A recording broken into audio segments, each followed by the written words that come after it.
नमस्कार। एडुसाइन आईएएस की YouTube channel पे आप सभी का स्वागत है।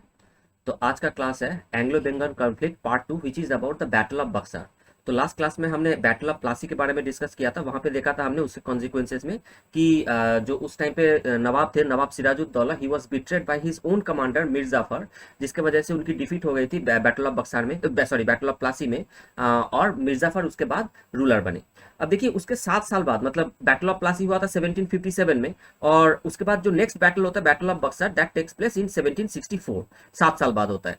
तो इसका जो बैकग्राउंड है वो कुछ इस तरीके से है। देखिए 1757 में जब मिर्जाफर नवाब बने, he emerged out as a puppet nawab under the hand of the company.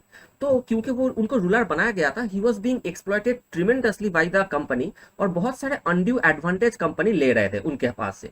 Now by the year 1760, मतलब 3 साल के अंदर Mir Jafar had become totally bankrupt, almost kind of bankrupt, और कंपनी को समझ में आ रहा था कि अब मिर्जाफर को इतना ज्यादा एब्जॉर्ब कर चुका था कि मिर्जाफर से कुछ ज्यादा निकलने वाला और नहीं था। तो company was in fact looking for a new person who would be giving them more advantages, ठीक है ना। And it is at that time the son in law of Mir Jafar Mir Qasim ने ब्रिटिश के साथ एक कॉन्ट्रैक्ट किया, एक एग्रीमेंट किया कि अब मीर कासिम को रूलर बनाया जाएगा, नवाब बनाया जाएगा, और Mir Qasim will pay them huge war compensation.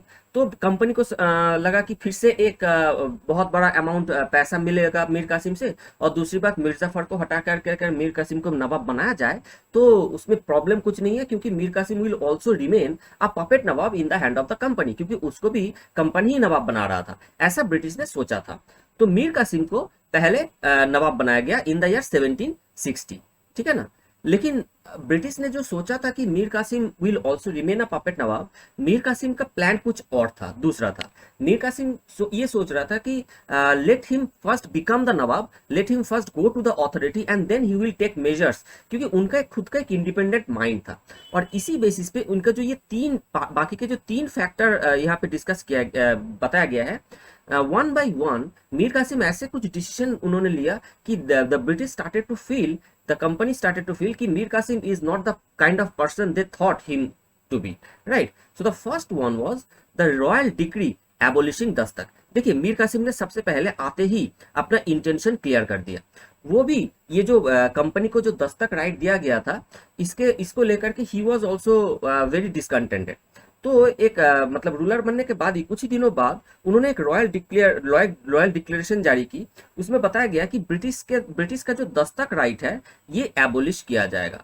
तो मतलब अगर ब्रिटिश का दस्तक राइट एबोलिश किया जाएगा तो ब्रिटिश को भी अब स्टेट ऑफ बंगाल को टैक्स देना पड़ेगा, और अगर ब्रिटिश को टैक्स देना पड़े तो उनका जो चीप जो सामान वो बेच रहा था, जिसकी वजह से उनको काफी ट्रेड बेनिफिट हो रहा था, वो उनको नहीं होगा।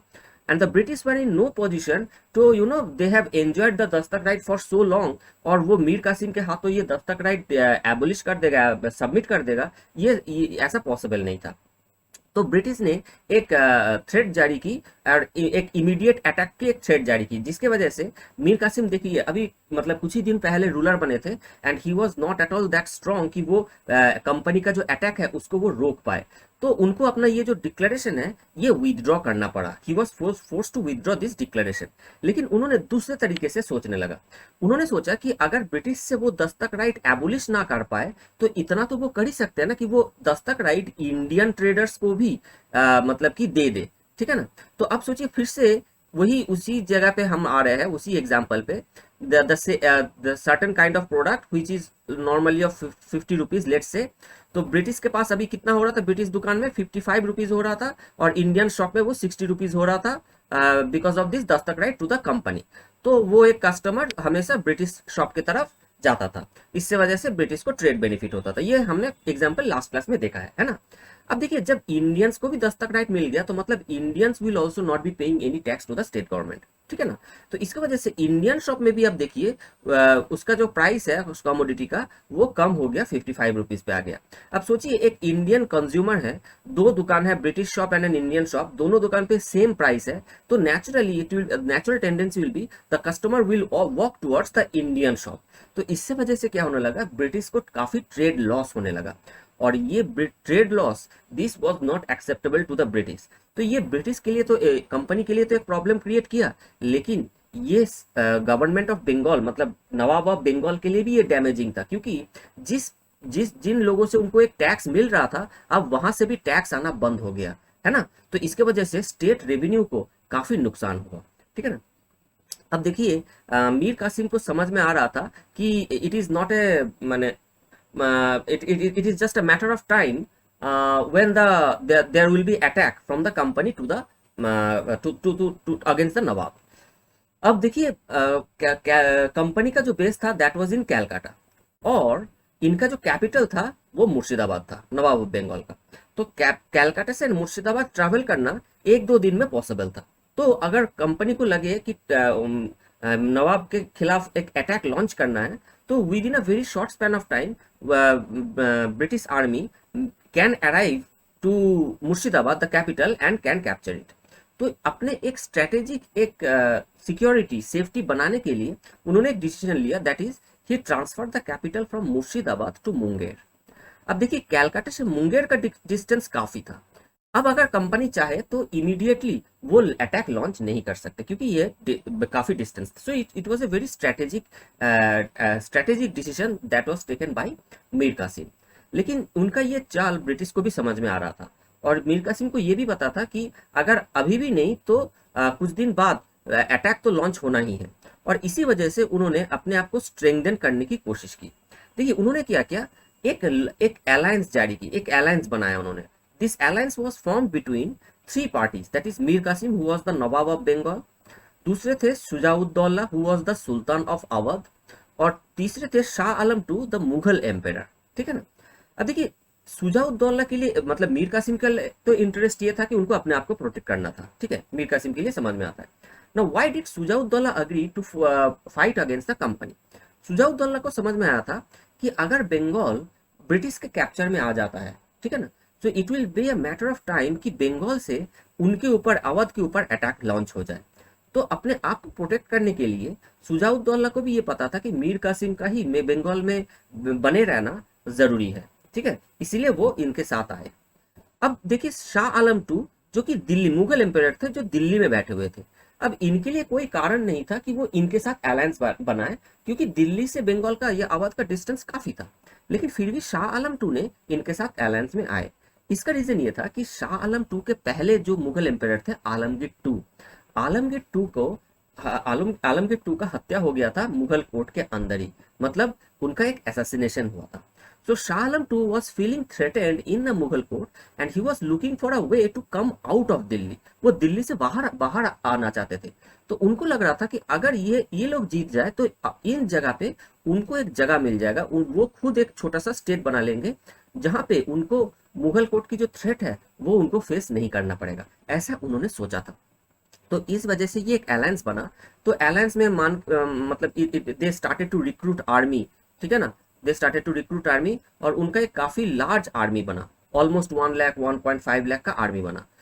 और ब्रिटिश जो कंपनी थे उनका आर्मी काफी छोटा था compare to the this alliance forces, that was the British army was very small. And yet जब 1764 में बैटल ऑफ बक्सर होता है तो British emerged victorious, company's army emerged victorious.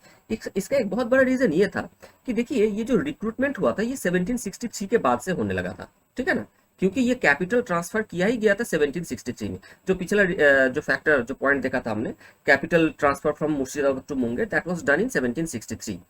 तो इसके बाद ये रिक्रूटमेंट चालू हुआ। देखिए आर्मी के रिक्रूटमेंट के बाद ना सबसे पहले जो जरूरी होता है वो होता है ट्रेनिंग। लेकिन जो आर्मी रिक्रूटमेंट हुआ था, रिक्रूट किया गया था by this alliance forces, they did not have much time for training और ऑर्गेनाइजेशनल और दिस बिहेवियर फॉर्मेशन। तो इसके वजह से ये बोला जा सकता है कि इनके जो आर्मी थे they were peasants in uniform, और उनके अंदर वो ना तो वो ट्रेनिंग था ना ही वो उनके अंदर वो जो आर्मी के जो बिहेवियर होता है वो मौजूद था। वेयरएज जो ब्रिटिश आर्मी थे they were very highly trained, highly equipped और हाईली ऑर्गेनाइज्ड, ठीक है, ये एक बहुत बड़ा रीजन था। Despite huge army the alliance forces was defeated in the battle of Buxar. अब देखिए इसका जो कॉन्सिक्वेंस है, बैटल ऑफ बक्सर के जो कॉन्सिक्वेंसेस है वो कुछ इस तरीके से है। देखिए 3 स्टेट यहाँ पे इन्वॉल्व है, मतलब अलायंस फोर्सेस अगर बैटल ऑफ बक्सर में हार गए थे तो देयर वाज 3 स्टेट्स। एक था बंगाल, दूसरा अवध और तीसरा था दिल्ली। दिल्ली भी यहाँ पे मौजूद था। लेकिन देखिए ब्रिटिश ने बंगाल और अवध के अगेंस्ट एक डिसाइसिव मेजर्स लिया, लेकिन शाह आलम टू के अगेंस्ट, दिल्ली के अगेंस्ट कोई भी एज सच डिसाइसिव मेजर्स नहीं लिया। इनफैक्ट शाह आलम टू ने 1759 से 1806 तक रूल करते रहे, 1806 तक रूल करते रहे। इसका रीजन क्या था? बहुत सारे किताबों में ये लिखा गया है कि out of respect, Mughal emperor के प्रति एक रेस्पेक्ट था, जिसकी वजह से उनके अगेंस्ट कोई ऐसा मेजर्स नहीं लिया गया था। लेकिन सोचने वाली बात यह है कि the British did not respect anyone, और ब्रिटिश ने ऐसा कुछ भी नहीं किया था जो उनके मतलब का ना हो, मतलब विदाउट इंटरेस्ट ब्रिटिश ने ऐसा कुछ भी नहीं किया। जो मोस्ट प्रूडेंट रीजन, जो प्रूडेंट फैक्ट जो लगता है कि ब्रिटिश ने दिल्ली के खिलाफ कोई डिसीजन ऐसे क्यों नहीं लिया, because Delhi was not important for them at that time. क्योंकि देखिए ब्रिटिश का उस टाइम पे मेन 3 सेंटर था, बंगाल, कैलकाटा, मैड्रास एंड बॉम्बे। ये 3 जगह उनके लिए इंपॉर्टेंट था। तो सबसे पहले उन्होंने बंगाल को सिक्योर किया, ठीक है ना। बंगाल के बाद उन्होंने साउथ पे फोकस किया, मैड्रास और बॉम्बे को उनको सिक्योर करना था। Delhi which is in northern India, in north western part of India, that was land lock region, और ब्रिटिश को चाहिए था एग्जिट टू पोर्ट, ठीक है ना। तो दिल्ली में कोई अगल बगल में पोर्ट नहीं है, तो दिल्ली एरिया इनके लिए इंपॉर्टेंट नहीं था, ब्रिटिश के लिए इंपॉर्टेंट नहीं था, इसीलिए उन्होंने इनके खिलाफ कोई ऐसा डिसीजन नहीं लिया। लेकिन बंगाल और अवध के लिए उन्होंने क्या किया, बंगाल में एक typical kind of government was established, dual government from 1764 to 72। तो मिर्जाफर को फिर वापस लाया गया, and in this dual form of government एक particular kind of government establish किया गया था, जहां पे at the top there was the company, so all the powers was in the hand of the company, और under the company there was the Indian rulers, the Indians were there, ठीक है। सो all the responsibilities were on the hand of Indians, whereas on the powers were being enjoyed by the company. This was the nature of the dual government. और इसका जो consequences Bengal में देखने को मिला, that was disastrous. Bengal में काफी सारे फेमाइन होता रहा, बंगाल के एक्सप्लॉयटेशन काफी ज्यादा बढ़ता चला गया, ठीक है ना। और इस वजह से देखिए 1772 में इस डुअल गवर्नमेंट को खत्म कर दिया जाता है। और कौन खत्म करता है? ब्रिटिश गवर्नमेंट, इंग्लैंड से ये खत्म कर देता है। और देखिए 1773 में ही सबसे पहले रेगुलेटिंग एक्ट पास किया जाता है। Regulating act of 1773 was passed, जब उस टाइम पे गवर्नर थे वॉरेन हेस्टिंग्स, उनको गवर्नर जनरल ऑफ बंगाल बनाया जाता है under the regulating act of 1773। तो देखिए the company, east India company India में आया था 1600 एडी में। 1600 से लेकर के 1773 तक कोई भी एज सच रेगुलेट करने के लिए कोई भी लॉ पास नहीं किया गया था, लेकिन 173 साल बाद पहली बार कंपनी को रेगुलेट करने के लिए रेगुलेटिंग एक्ट पास किया गया था। तो दिस वाज द कॉन्सिक्वेंस, और that was seen in Bengal. दूसरी तरफ अवध के साथ क्या किया गया? Awadh was force to enter into subsidiary alliance treaty. तो हम एक अलग क्लास में we will discuss in detail about what is subsidiary alliance treaty and what is its main significant point. उसके एक एनालिटिकल क्लास होगा, बहुत ही कॉन्सेप्चुअल एक क्लास हम डिस्कस करेंगे, ठीक है ना। तो Awadh was forced into enter into a subsidiary alliance, ठीक है ना। बाद में चल के 1856 में जब lord Dalhousie was the governor general, उस टाइम पे अवध को एनेक्स कर लिया गया था under the pretext of maladministration, जो एक बहुत बड़ा रीजन था रिवोल्ट ऑफ 1857 के लिए, that we will discuss later. So this is all about the Anglo Bengal conflict, जिसके बाद both Bengal and Awadh was subjugated by the British, right.